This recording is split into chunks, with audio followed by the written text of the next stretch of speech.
जय मसीह की रावत मिनिस्ट्री में आप सबका स्वागत है। मिनिस्ट्री को सब्सक्राइब करें, कमेंटमेंट करें ताकि पढ़ती बोर आपके पास वचन आए, आप आशीषित हो। आज की सुबह के समय हम प्रभु का वचन से देखते हैं। टॉपिक है जो हमारा सताव होता है उसके पीछे हमारे लिए बहुत बड़ी आशीष है। हालेलुया। जो हमारा सताव होता है उसके पीछे हमारे लिए बहुत बड़ी आशीष है। प्रिय भाई और बहनों, निर्गमन की किताब 1 अध्याय और उसका 1 से लेकर जब 22 तक पूरा 1 अध्याय हम पढ़ते हैं, यहां पे इजराइल लोगों के बारे में लिखा है। इजरायली लोगों की बड़ी दुर्दशा हो रही थी मिस्र में। इतना इनका सताव किया जा रहा था, इतना इनको दबाया जा रहा था, इतना इनको परेशान किया जा रहा था। शायद आज आपको मुझे भी दबाया जाता है, आपको मुझे भी परेशान किया जाता है। आज आपके मेरी भी दुर्दशा हो रही है। लेकिन मैं आपसे कहना चाहता हूं प्रिय भाई और बहनों, अगर आप पीड़ा में, दुख में, दर्द में, सताव में हैं, आप चिंता ना करें। आप बढ़ते चले जाएंगे, सामर्थ्य होते जाएंगे, आशीषित होते चले जाएंगे। ये परमेश्वर का वचन कह रहा है मेरे प्रिय भाई और बहनों। लिखा है इजराइल के पुत्रों के नाम जो अपने अपने घराने को लेकर याकूब के साथ मिस्र देश में आए, ये हैं रूबेन, सिमोन, लेवी, यहूदा, इसाकार, जबूलून, बिन्यामीन, दाना, नप्तली, गदा और आसूर। और यूसुफ जो मिस्र में पहले ही आ चुका था। याकूब के निज वंश में जो उत्पन्न हुए वे सब 70 प्राणी थे।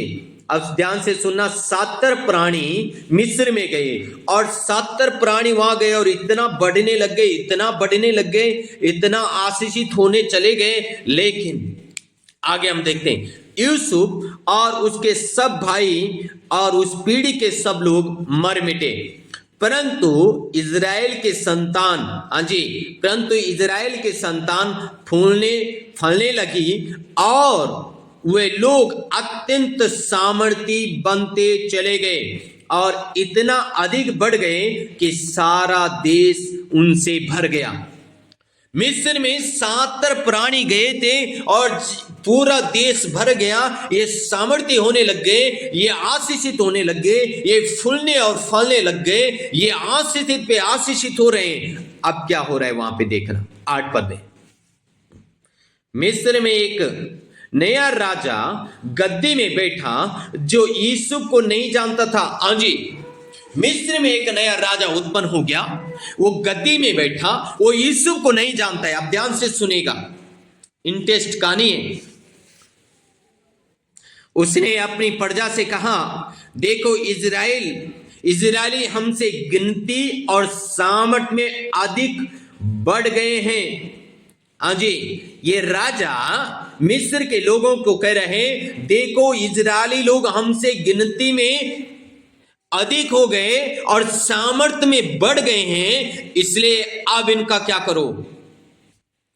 इसलिए आओ हम उनके साथ बुद्धिमानी से वर्ताव करें, कहीं ऐसा ना हो कि जब वे बहुत बढ़ जाएं और यदि संग्राम का समय आ पड़े तो हमारे बैरियों से मिलकर हमसे लड़े और इस देश से निकल जाएं।